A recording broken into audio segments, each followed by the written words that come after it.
औषधि की मात्रा और उसका महत्व निश्चित किया है। अभी ओमिक्रॉन के बारे में कुछ माहिती हमने पढ़ी है, प्राप्त हुई है। तो ये आयुर्वेद के जनपदोध्वंस में आता है। जनपदोध्वंस आयुर्वेद की चरक संहिता के अनुसार अ, देश, काल, जल और वायु ये चारों तत्व दूषित होते हैं और ये लगभग लगभग 5 साल तक टिकता है, 5 साल तक चलता है। कोई भी महामारी आए तो वो 5 साल तक वो कभी आएगी जाएगी, ऐसा करके वो 5 साल तक रहती। चरक संहिता में उसका बताया गया है कारण अधर्म की अभिवृद्धि से व्यक्ति अपना कर्तव्य को छोड़ देता है।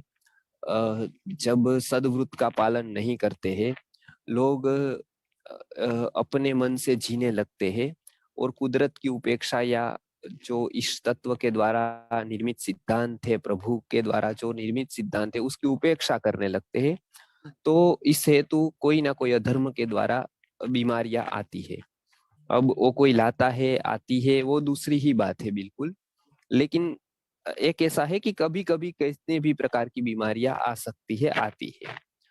तो वो एक अभी अधर्म की अभिवृद्धि उसका कारण बताया है। अधर्म के कारण बहुत सारे रोग हमको होते हैं, हो सकते हैं। उसके लिए चारों की चिकित्सा आयुर्वेद में बताई है।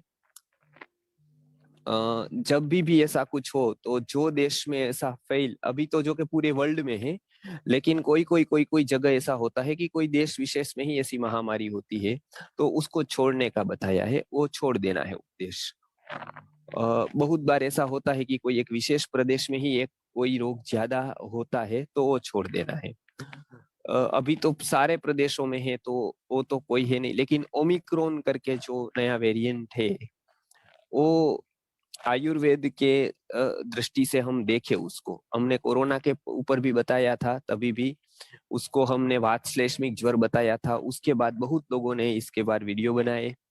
हमने पूरे संशोधनात्मक रीत से सुश्रुत संहिता को लेकर अ, अ, अ, किस तरह से उसको देखा जाए, अ, किस तरह से हम कोरोना को आयुर्वेद की दृष्टि से हम देख सकते हैं, उसका निर्णय कर सकते हैं और उसके बाद उसकी चिकित्सा कर सकते हैं, उसके बारे में हमने वीडियो बनाया था।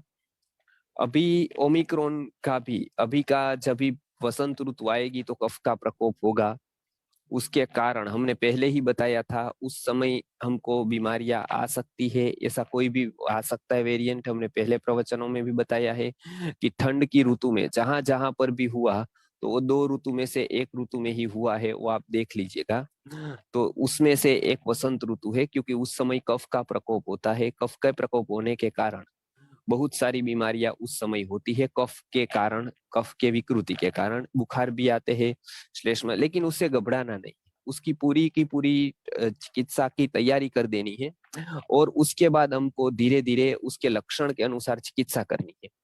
तो जैसे आयुर्वेद ने पहली बार भी बहुत लोगों को बचाया था, लेकिन वो पहला अनुभव था, इसके लिए बहुत लोगों को पता नहीं था। इस बार ओमिक्रॉन है, उसके लगभग लगभग जो लक्षण है वो अ, एक जिसको दंडक ज्वर कहते हैं, डेंगू, और जिसको वातश्लेष्मिक ज्वर या जो श्लेष्मिक ज्वर कहते हैं, उसकी तरह के उसके लक्षण देखे जाते हैं। किसी को डायरिया होता है, किसी को वीकनेस होती है, किसी को पैर में या उसके अलग अलग अलग अलग झूठ दर्द होता है, चक्कर आने लगते हैं, एकदम वीकनेस आ जाती है। वो सारे लक्षण अभी पाए जाते हैं ओमिक्रॉन वेरिएंट में। बुखार एकदम चढ़ता है और एकदम उतरता है, या दिनों तक रहता है, ऐसा भी देखने को मिलता है। लेकिन अभी इतने केसेस आए नहीं है। ये सब कुछ केवल ना केवल जो लोगों ने बताया है उसके आधार पर हम कह सकते हैं। हमारे पास तो अभी कोई आया नहीं है इस तरह का। लेकिन कोरोना में हमने वातश्लेष्मिक ज्वर से चिकित्सा की थी तो बहुत लोग ठीक हुए थे।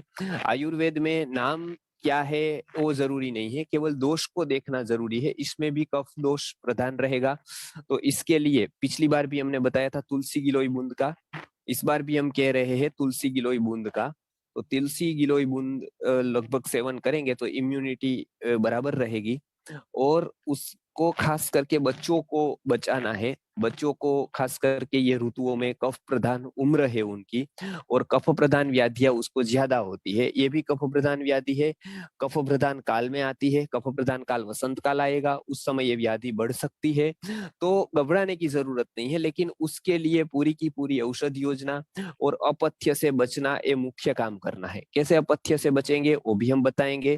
ठंडे बासी खुराक नहीं खाना है, खुले खुराक नहीं खाना है, उसको कहीं पर भी बाहर का आहार नहीं देना है 1-2 महीने तक। और जो कफ विनाशक वस्तुएं है, जैसे त्रिकटु है, जैसे कफ सिरप है, जैसे सुवर्ण प्राशन अमृत प्राशन है, जैसे च्यवनप्राश की जैसी कोई बड़ों के लिए भी औषधियां है, ऐसी औषधियों का हमको सेवन करना है। औषधीय अलग अलग अलग प्रकार के पाक है, तो इस प्रकार की औषधियों का हम सेवन करेंगे तो अनेक रोगों से हम बच पाएंगे, बच जाएंगे। तो ये एक था। बात करते हैं कि ऐसे ऐसे रोगों के लिए चरक संहिता में एक अलग प्रकरण आया है जिसका नाम है जनपदोध्वंस।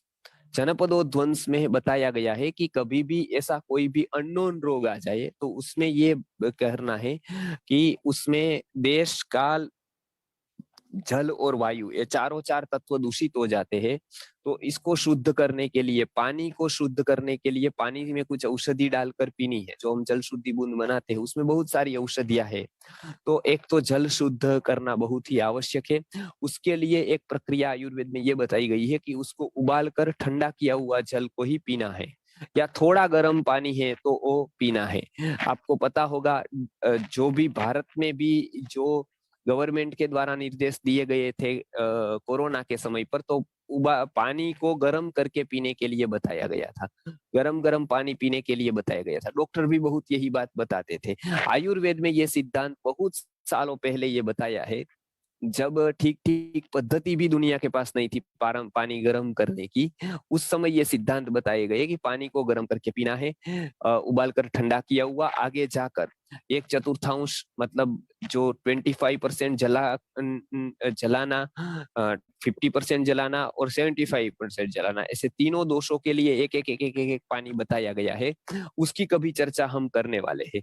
लेकिन आयुर्वेद में तो ये सालों पहले बताया था कि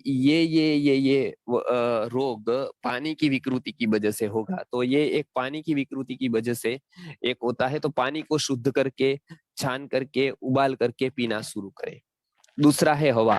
हवा को शुद्ध करने के लिए नियमित धूप करें। आयुर्वेद में धूप कल्प है। काश्यप संहिता नामक ग्रंथ में धूपन कल्पक दिया है कि कैसे धूप रोज करने चाहिए। बच्चों के लिए कौन से धूप उपयोगी है, बड़ों के लिए रोज घर में करने के लिए कौन से उपयोगी है। तो रोग रक्षक धूप हम बनाते हैं। और भी प्रकार के धूप, गूगल का है, कंडे का है, ऐसे कोई भी प्रकार का धूप आप नियमित रूप से घर पे कर सकते हैं। आत्मवान धूमपो भवेत, ऐसा काश्यप संहिता में बताया गया है कि जिसको अनेक प्रकार के वायरस और ऐसे सूक्ष्म जंतुओं से रक्षा करनी है, उन लोगों को धूपन का सेवन करना चाहिए, धूप रोज लेना चाहिए उसको। तो ये धूप की बात भी बताई है। तो एक तो हवा की शुद्धि होती है वो धूप से होती है। दूसरा, अग्निहोत्र जैसे होम करने से भी वातावरण शुद्ध होता है। तो रोज अग्निहोत्र करने का अभ्यास करें। मंत्र नहीं आता है तो हम उसकी जल्दी ऑडियो और वीडियो बनाकर रखने वाले हैं। वेबसाइट पर भी हमारे मंत्र दिए गए हैं, उसको सीख लीजिए। अग्निहोत्र सामग्री भी आती है, उसको लेकर आसानी से अग्निहोत्र कर सकते हैं सुबह और शाम। तो उससे जो एक प्रकार की सुगंध आती है औषधीय धूप की, तो जो गुण औषधि के होते हैं वही यदि हमने उसका घन स्वरूप लिया, चूर्ण के स्वरूप में लिया या गोली के स्वरूप में लिया, तो हमने घन स्वरूप लिया, मतलब एक सॉलिड फॉर्म लिया उसका। उसके बाद उसका यदि क्वाथ कर दिया, आसावरिष्ट किया, सिरप किया, उसका लिक्विड फॉर्म लिया हमने, उसका अर्क निकाला, उसका स्वरस निकाला। कौन सा फॉर्म लिया हमने? लिक्विड फॉर्म लिया। तो एक तो हमने घन स्वरूप लिया, एक लिक्विड फॉर्म लिया, और तीसरा तीसरा लिया वो वायु स्वरूप लिया। उसमें उत्तरोत्तर ज्यादा इफेक्ट होगी तुरंत। जैसे सॉलिड फॉर्म लेंगे उससे ज्यादा आपको अर्क से या ऐसे लिक्विड से ज्यादा इफेक्ट होगी। लिक्विड या फिर एस्टेक जिसको कहते हैं, चूर्ण से ज्यादा वो एस्टेक पाउडर भी हो सकता है, लिक्विड भी हो सकता है, लेकिन लिक्विड एक लेते हैं। तो सॉलिड से लिक्विड में हम जाते हैं तो थोड़ी जल्दी असर होती है, और लिक्विड से हम ज्यादा धूपन से यानी विविध प्रकार के धूप को ग्रहण करने से तुरंत इफेक्ट होती है। तो ये तीनों स्वरूप औषधि के बताए हैं, घन स्वरूप माने सॉलिड स्वरूप, लिक्विड स्वरूप, और गैस का स्वरूप माने वायु का स्वरूप। तो ये तीनों में से हमने वायु को शुद्ध करने के लिए सबसे अच्छा है कि विविध औषधियों के धूप करने हैं, अग्निहोत्र रोज करना है और धूप करने हैं। तो ये आयुर्वेद में धूपन कल्प का भी बताया गया है, उसमें धूप करने का बताया गया है। जैसे जल की शुद्धि होती है उसी तरह से वायु की शुद्धि होती है। काल में हमको सद्वृत्त का पालन करके रहना, वो काल को एक प्रकार से व्यतीत करना होता है, तो वो काल उससे अच्छी तरह से व्यतीत होता है। और देश, तो देश को पहले ही बताया, जो देश को थोड़े दिन के लिए छोड़ना या देश की शुद्धि, विविध प्रकार के हम जब उपचार करते हैं तो वो देश की शुद्धि मानी गई है। जैसे हम लोग कहीं ना कहीं देश में कोई ना कोई अच्छा कार्य करते हैं, तो वो देश की शुद्धि इस तरह से है, या ऐसे देश को छोड़ने का भी विधान बताया गया है, या सद्वृत्त का पालन, सामाजिक रूप से उसको पालन करके देश की शुद्धि भी होती है। तो ये चार तत्व जब बिगड़ते हैं तो चार तत्वों के शुद्धिकरण की प्रक्रिया आयुर्वेद में बताई है। वो चारों चार हमको अभी करनी है, उसमें से जल और वायु के ऊपर सबसे ज्यादा ध्यान देना है। तो हम बहुत सारे रोगों से, खास करके अभी जो नया वेरिएंट ओमिक्रॉन आया है उससे हम बच पाएंगे। बच्चों को खास करके अभी ठंड में ध्यान रखना है, उसको सर्दी खांसी बुखार आए तो उसकी चिकित्सा तुरंत करनी है, उसको विविध औषधियां घर पे रखनी है और उसको नियमित रूप से देनी है। तो बच्चे अनेक रोगों से बच जाएंगे। और खास करके हम चाहते हैं कि ऐसा कोई हमको तकलीफ ना पड़े, हमारी इम्यूनिटी इतनी अच्छी हो, रोग प्रतिरोधक क्षमता को हम बढ़ाए उतना, और इस प्रकार का हम आहार ले, इम्यूनिटी बढ़े ऐसा, और इम्यूनिटी घटे नहीं, ऐसे आहार की हम योजना करें, तो अवश्य ही ये ओमिक्रॉन नामक जो वेरिएंट है उससे हम बच जाएंगे। वो श्लेष्मिक ज्वर है, अर्थात कफ का प्रकोप वाला है, इसके लिए उसके बढ़ने की संभावना खास करके वसंत में है। वसंत ऋतु के जैसा वातावरण जैसे जैसे नजदीक आएगा, जनवरी फरवरी में, उस समय हो सकता है कि यहाँ पर ज्यादा केसेस आए। तो हमको उस समय क्या क्या करना है, उसके लिए खास विरुद्ध आहार विहार की योजना करनी है। वृक्ष वगैरह भोजन, थोड़ा चने चने है, मुरमुरे है, ऐसा हल्के कुछ द्रव्यों का भोजन करना है, वो लेना है। अपचन अजीर्ण नहीं रहने देना है। यदि अपचन जैसा लगे तो उपवास करना है, उस समय उबाल कर ठंडा किया हुआ पानी पीना है। त्रिफलावटी या ऐसे ही कुछ कोष्ठ शुद्धि चूर्ण या ऐसे ही कोई चीज से पेट को साफ रखना है। तो हम ऐसे मतलब बुखारों से या ऐसे रोगों से हम बच पाएंगे। तो ये हमने आज बात की वो ज्वर की थी, क्योंकि अभी वसंत में हमने आयुर्वेद के वर्ग में भी देखा था कि वसंत में कफ का प्रकोप होता है, और कफ के प्रकोप के कारण ये अनेक प्रकार के हमको जो रोग है वो हो सकते हैं। तो ये हमने आज बात देखी है कि किस तरह से हम उसको बच पाएंगे। तो एक तो धूपन करे, अग्निहोत्र करे, सुबह तुलसी बूंद वाला पानी पिए, जल शुद्धि वाला पानी पिए, जल को उबाल कर पिए। दूसरा, भोजन में गरम गरम ही भोजन करे, सुबह का बासी ठंडा रात का रखा हुआ ऐसा भोजन न करे। वो भोजन तामस होता है और वो पेट के अनेक प्रकार के रोग करके अजीर्ण करता है, इम्यूनिटी को घटाता है। आगे जाकर अभी थोड़े दिन के लिए बेकरी आइटम कम कर दे या न खाए, जो चीज भारी है वो न खाए। और खास करके जब भी आपको सर्दी खांसी बुखार आए तो उसकी आयुर्वेद के अनुसार खास पथ्य पालन और परिचर्या का पालन करे। बुखार आए तो क्या क्या नहीं खाना है वो ध्यान में रखे, क्या खाना है वो ध्यान में रखे। इस तरह से बुखार आए तो घबराना डरना नहीं है, लेकिन उस समय हम आहार विहार में क्या ध्यान रख सकते हैं, क्योंकि एलोपैथी के पास एक मुख्य वस्तु नहीं है, वो ये है कि बुखार आए तब क्या नहीं खाना है। आयुर्वेद ने इसके ऊपर बहुत विचार किया है ऋषि मुनियों ने कि बुखार आता है तो शरीर में ऐसा क्या परिवर्तन हो जाता है, और यदि हम उसमें ध्यान नहीं रखते हैं तो वही बुखार अनेक रोगों में परावर्तित हो जाता है और हमको लगता है कि ऐसे ही बीमारी हो गई, लेकिन कभी कभी हमारी गलतियां उसमें जिम्मेदार होती है, जो गलती का हमको पता भी नहीं होता है। जैसे मैं एक दो उदाहरण देता हूँ। बुखार आए और आपने कोकोनट खा लिया, डॉक्टर तो मना करेंगे नहीं, कोई डॉक्टर आज तक मैंने नहीं देखा है, एमडी या फिर मेरे पास तो बहुत लोग आते हैं, एमबीबीएस, एमडी, एमएस, बहुत सारे लोग एलोपैथी की स्ट्रीम से भी आते हैं, लाइन से भी आते हैं, मिलने भी आते हैं, मित्र भी है, कोई चिकित्सा के लिए परामर्श हेतु, चर्चा करने हेतु भी आते हैं, आयुर्वेद जानने के लिए भी आते हैं, शिविरों में भी आते हैं। तो कोई, मैंने एक डॉक्टर नहीं देखे ऐसे कि जो बुखार में कोकोनट नहीं खाना है ऐसा बताए। लेकिन आयुर्वेद में स्पष्ट बताया गया है कि बुखार में यदि कोकोनट खाया आपने तो वो जॉइंडिस हो सकता है, लीवर के ऊपर उसको इन्फेक्शन हो सकता है। तो ऐसे कोकोनट में बहुत गुण है, लेकिन बुखार के वक्त कोकोनट को नहीं खाना है। बुखार के वक्त क्या क्या खाना है और क्या, जैसे दूध में बहुत गुण है गाय के दूध में, लेकिन बुखार आया तो गाय का दूध नहीं पीना है। लेकिन डॉक्टर जनरल दूध पीने का कहते हैं, नहीं कहते, लेकिन बुखार आए तो दूध पीने का कहते हैं कि शक्ति रहे इसके लिए आप थोड़ा दूध पी लेना। लेकिन आयुर्वेद में स्पष्ट बताया है, जिन्होंने गाय के दूध को रसायन बताया, अमृत बताया, वो वही व्यक्ति गाय के दूध ने इतनी प्रशंसा की, उन्होंने ही बताया कि नहीं, बुखार में दूध को नहीं पीना है। तो ये एक तटस्थ माध्यस्थ भाव से विवेचन किया गया है।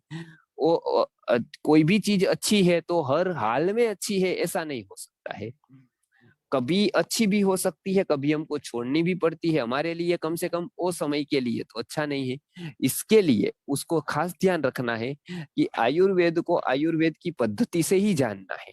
तो एलोपैथी में बुखार के लिए जो कोई पथ्य नहीं देते हैं, और इसके कारण ही बुखार से दूसरे रोग होते हैं। क्योंकि बुखार को यदि आपने समझ लिया और बुखार को यदि मिटा दिया तो बहुत कम रोग होंगे ऐसे कि जो बाद में आते।